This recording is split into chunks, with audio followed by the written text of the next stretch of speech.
Welcome to take on. आज हम करने जा रहे हैं जेई एडवांस 2022 का क्वेश्चन है ग्रेविटेशन का। क्वेश्चन है आपके स्क्रीन के ऊपर, ये रहा क्वेश्चन। आप देखेंगे, पहले क्वेश्चन बनाने से पहले मैं बच्चों से कहना चाहूंगा, all the students before you are solving this question you should try it by your own, है ना। इसको आप खुद से एक बार करने की कोशिश करें। खुद से करने की कोशिश करने का मतलब होता है whatever inputs you have in your mind you try to put it, है ना। अगर नहीं आंसर आ रहा उसके बारे में डरे नहीं। फिजिक्स में अगर आप ट्राई नहीं करेंगे तो क्वेश्चन कभी नहीं बनेंगे, ठीक है। तो चलिए, अगर आपने ट्राई कर लिया है तो आइए देखते हैं इसका सोल्यूशन क्या है। पहले मैं क्वेश्चन पढ़ता हूं आपके लिए। क्वेश्चन है, two spherical stars A and B have densities rho A and rho B respectively. A and B have the same radius and their masses MA and MB are related by MB equal to 2MA. Due to an interaction process, star A loses some of its mass so that its radius is halved, while its spherical shape is retained, and its density remains rho A. The entire mass lost by A is deposited as a thick spherical shell on B, with the density of the shell being rho A. है ना? If VA and VB are the escape velocities from A and B after the interaction process, the ratio VB by VA is given as root 10 by 15 to the power 1 by 3.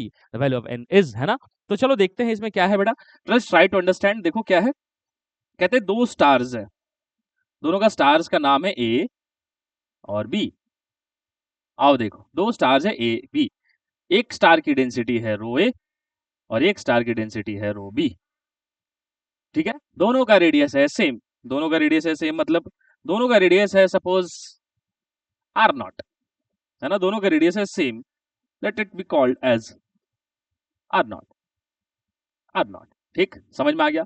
दो stars हैं, उनकी radius same है, densities अलग हैं। मास पे relation दिया हुआ है mb इक्वल टू 2ma। तो क्या दिया हुआ है, mb इक्वल टू 2ma, मतलब ये हुआ कि mb अगर 2ma के बराबर है तो इसको सिंपल करने के लिए हम सिंपली कुछ कह सकते हैं, ma अगर m है तो mb कितना है, 2m है। तो देखो क्या है, ये अगर m है तो ये कितना है, 2m है। यहां तक बात सेट हो चुकी है, ठीक है। ma m है और mb 2m है। आगे की बात देखो क्या है, due to an interaction process star a loses some of its mass so that its radius is half while its spherical shape is retained. अब इसमें मास लूज किया, और इसने मास लूज इस तरीके से किया कि इसकी रेडियस कितनी हो चुकी है, आधी हो चुकी है। तो रेडियस आधी होगी, तो देखो रेडियस और मास का रिलेशन क्या होता है बेटा। हम देखो तो मास क्या होता है, डेंसिटी इंटू वॉल्यूम, और स्फेरिकल बॉडी है तो density into 4/3 pi are cube, है ना।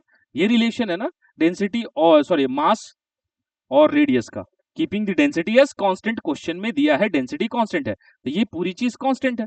तो मास का रिलेशन देखो क्या आ रहा है, m2 by m1 is nothing but r2 cube by r1 cube, है ना। मतलब क्या हुआ कि मास अगर हम लोग ध्यान से देखो तो हाफ कर देंगे तो क्या होता है, मास अगर हाफ कर देंगे तो कितना, सॉरी रेडियस अगर हाफ कर देंगे तो मास में क्या इफेक्ट आएगा, देखो तो m2 क्या हो जाएगा, r2 by r1 whole cube.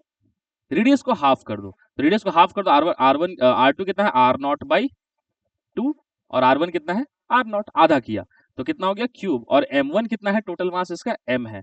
हालांकि ये बहुत सिंपल होता है बट मैं दिखा देता हूं तुम्हें। देखो तो क्या हो जाएगा, r0 क्यूब कट जाएगा, 1/क्यूब 2 क्यूब 8 हो जाएगा, तो क्या हो जाएगा m/8। अरे वाह, बात समझ में आया। अगर रेडियस को आधी कर दी जाए तो उसकी मास m से कितनी बचेगी, m/8। That's great. रेडियस को आधी कर दी जाए तो उसमें मास जो बचेगा वो m/8 बचेगा। तो गया बाकी मास कहां गया, बाकी मास कितना बच गया, 7m/8 कहां चला गया, वही 7m/8 इसके ऊपर डिपॉजिट ऐसे हो गया। देखो यही मास जो है 7m/8 इसके ऊपर डिपॉजिट कर दिया। किसके ऊपर डिपॉजिट कर दिया, दूसरे स्टार के ऊपर। तो दूसरे स्टार के ऊपर डिपॉजिट कर दिया, तो ये r0 है, ये r है।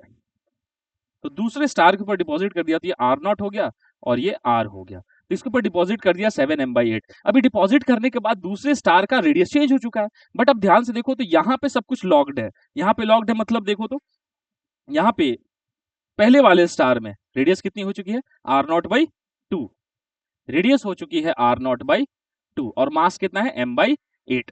r0/2 और मास है m/8। तो अगर हमें एस्केप स्पीड लिखना है तो ठीक है, मतलब रेडियस और मास हमें आइडिया है, बट यहाँ पे ध्यान से देखो तो मास पता है बट रेडियस कैपिटल आर नहीं पता हमें। कैपिटल आर रेडियस हो गया ना इस स्टार का। अब इस कैपिटल आर रेडियस को कैसे निकालेंगे, देखो उसके लिए क्या करते हैं, लेट्स ट्राई टू अंडरस्टैंड। अब देख लीजिए, इसको मैं मिटाने वाला हूं, देख लिया आपने, ठीक, ओके।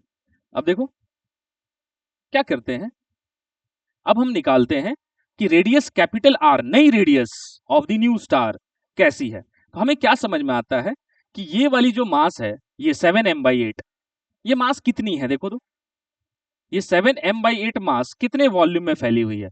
4/3 पाई बड़ा रेडियस क्यूब माइनस छोटा रेडियस क्यूब, इतने वॉल्यूम में फैली है। और कितना है इसका डेंसिटी? रो ए, क्योंकि आया कहां से है? ए स्टार से आया है ना। अच्छा, अब ध्यान से देखो तो 7m/8 ऐसा लिखा, लेकिन m क्या था बेटा? देखो ये m है ना, इस m को अगर मैं लिखूं तो ये क्या है? Mass is equal to density into volume. Density कितना था? रो ए इंटू कितना था रेडियस? 4/3 पाई और नॉट क्यूब। तो क्या मैं m की जगह रख सकता हूं वो चीज? बिल्कुल रख सकता हूं। तो देखो क्या लिखूंगा मैं, 7m/8 कितना हो जाएगा? इट बिकम्स, या डायरेक्ट ही रख देते हैं, देखो क्या है, डायरेक्ट रखते हैं यहां, देखो तो क्या लिखेंगे? 7/8 और मास की जगह rho a 4/3 pi r naught cube is equal to 4/3 pi are cube minus are naught cube into rho a, है ना। अब यहाँ पे कटपिट स्टार्ट करते हैं, देखो क्या हुआ, रो ए और रो ए कैंसिल, 4/3 पाई और 4/3 पाई कैंसिल, तो आता हुआ नजर आ रहा है मुझे कितना, देखो वो आ रहा है कितना, 7 रो नॉट क्यूब बाई 8, वो आ रहा है 7 R naught cube by 8 is equal to कितना है, इधर आता है अगर देखा जाए तो R cube minus are naught cube, इधर आ रहा है R cube minus are naught cube, है ना। फिर से देख लो एक बार इसको, क्या है अपना, ये 4/3 आर नॉट क्यूब इधर कट गया, 4/3 कट गया, और कुछ कटा नहीं है ना, 7/8 आर नॉट क्यूब, सब कुछ सेट है, हाँ बिल्कुल सेट है, ठीक।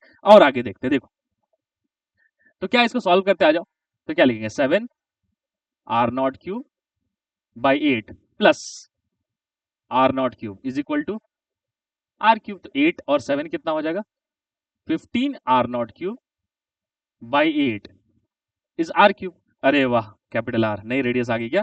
देखो तो 15 दी पावर क्यूब रूट 1/3, ये कितना हो जाएगा आर नॉट, और 8 का क्यूब रूट कितना हो जाएगा 2, तो कितना हो जाएगा नया रेडियस, नया रेडियस हो जाएगा 15 the power 1/3 R naught by, वाह।